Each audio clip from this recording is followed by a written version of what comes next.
طيب يا جماعة، أنا شُفت الفيديو بتاع عمرو دياب، والفيديو الحقيقة استفزني. يعني أنا ما باحبش أتكلّم في الحاجات اللي من النوع ده، أو ما باحبش أعمل فيديوهات عن الحاجات دي، بس الفيديو استفزني، وأنا حاليًا في الفترة دي من حياتي يعني أي حاجة بتستفزني بامسك فيها، عارف أنت اللي هو الواحد إيه، يعني خلاص كل واحد جايب آخره بقى في اللي هو تعالوا لي. الموضوع بدأ معايا من الصورة بتاعة محمد صلاح مع الحاج اسمه ويل فيرل.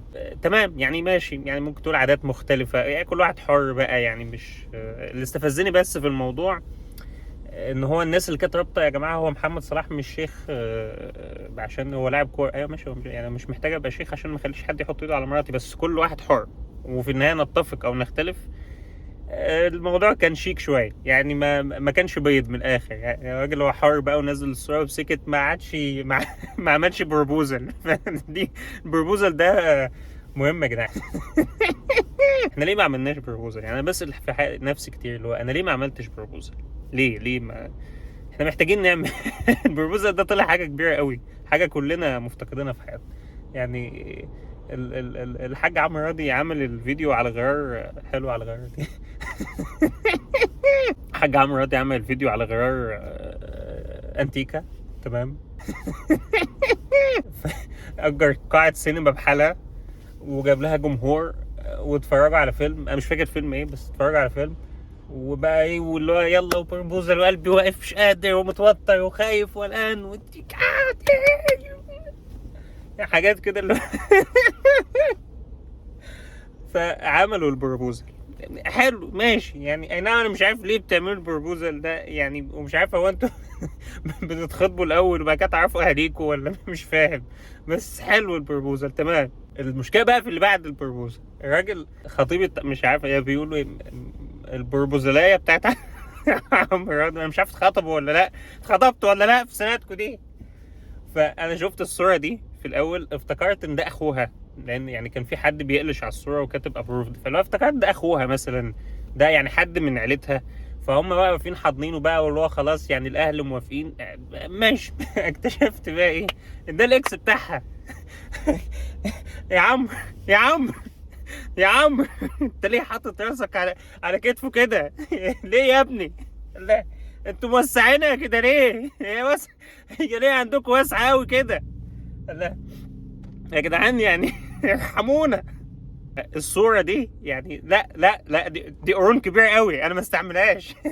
ايه ده يا غالي؟ ايه ده يا غالي؟ في ايه انت بتعمل كده يا عم؟ ما تعرضهاش قوي كده، ولو عرضتها ما تبعدها عننا، مش كده يعني ايه. وطلع ده الاكس، وكمان يعني هو كاتب العباره الكابشن كده، اللي هو ايوه انت اجمل واحده شافتها عينيه، يعني هو عين الاكس. والله نفسي تكون مكتوبة عينيا وانا مش واخد بالي، يعني هتبقى قهوة اي بص، هو اي خرا اهون من اللي بيحصل ده. عين مين يا ابني؟ وانت ليه موطي عليه كده؟ يعني ايه ده؟ انت ليه؟ انت هي واسعة عندك قوي كده ليه؟ ولو واسعة مصدرها لنا احنا ليه؟ يعني احنا يا ابني، احنا الله يكرمك ابوس ايدك. ماشيين بدوا. واللي زاد وغطى، ان خطيبته، او يعني البروبوزالية بتاعته، البروبوزاليه بتاعته، تمام، كاتبه احلى اكس، يعني ايوه احلى اكس ايه. طب بالنسبه لصاحب يعملوا له اعتبار يعني. اللي هو انا اعرف زمان كان حتى في المسلسلات، اللي هو انت واحده مثلا كانت مخطوبه او متجوزه واتطلقت ولا حاجه زي كده، اللي هو تكلمي ليه؟ فاهم يعني؟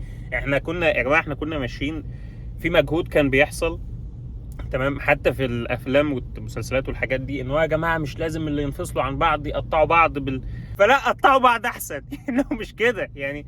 المطلوب انها تبقى حلوه، بس مش كده يعني. احلى اكس ايه؟ احلى اكس دي يعني انا في علاقاتي العاطفيه، احلى اكس دي موضوعها ايه من الاعراب؟ يعني انا المفروض احلى اكس اللي يحضرني في الموقف ده، تمام، هو يعني قول الشيخ اللي مهما اختلفت معاه قلشته لا تموت، هو ده ده اللي المفروض يطلع ويرد عليهم. بس بجد يا جماعه، والله بجد، يعني لو هوجه رساله لعمرو راضي وانتيكا والناس دي، مش حابب اغلط في حد ولا حاجه، والله كل واحد حر، يعني انت عايز تعمل بروبوزال انت حر، عايز تبسط شريكة حياتك انت حر، بس يا جماعه انتوا تعتبروا دلوقتي غصب عننا للاسف مؤثرين، يعني او في ناس كتير بتشوفكم، فوضع دولة زي مصر دلوقتي، ووضع الناس اللي هي عايشاه، والدولار والاسعار والناس يعني خلصانه، والشباب اللي مش عارفه تتجوز ولا عارفه ترتبط اصلا، والتحرش اللي مقطع الدنيا، اللي بيذبح واحده بيحبها في الشارع عشان رفضته، والازمات دي كلها. يعني ان ما كانش ليك دور ايجابي فيها فما يبقاش ليك دور سلبي، يعني اسكت. يعني انا متاكد ان من زمان او من عشرات السنين من قبل ما احنا نتولد وفي حاجات زي دي وفي حاجات اغرب من دي كانت موجوده ولا زالت موجوده، بس هي كل الحكايه ان هي ما كانتش ظاهره كده، ما كانش في بقى سوشيال ميديا، يعني ايا كانت العوامل. بس اللي هو يعني ليه يعني خلوا الموضوع بينكم، يعني يا اما تصدر حاجه حلوه يا اما ما تصدرش. الناس فعلا تعبانه والناس فعلا ما تستحملش ده دلوقتي. دور اي حد مؤثر او دور اي حد له متابعين ان هو يبقى واخد ان هو يعني كله دور ايجابي، ان هو يعني ايه. يعني واحد زي علي غزلان مثلا، مع احترامي انا طول عمري شايفه بيض وما بستلطفوش وما بحبوش خالص، تمام. بس جه عمل سلسله فيديوهات كده، انا بصراحه ما تابعتش الاخر، ما اعرفش كملها ولا لا.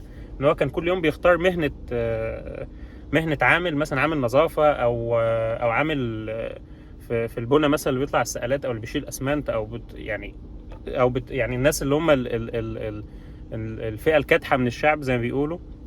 وكان بيعمل لهم يوم معايشه كده، بيطلع يشتغل الشغلانه بتاعتهم ويلبس لبسهم وياكل اكلهم ويتكلم عنهم. كانت فيديوهات جميله. يعني انا ما بقولش كل الناس تعمل كده، بس اقصد ده لما عمل كده لا، يعني انا الصراحه كنت عايز ابوس دماغه لو شفته.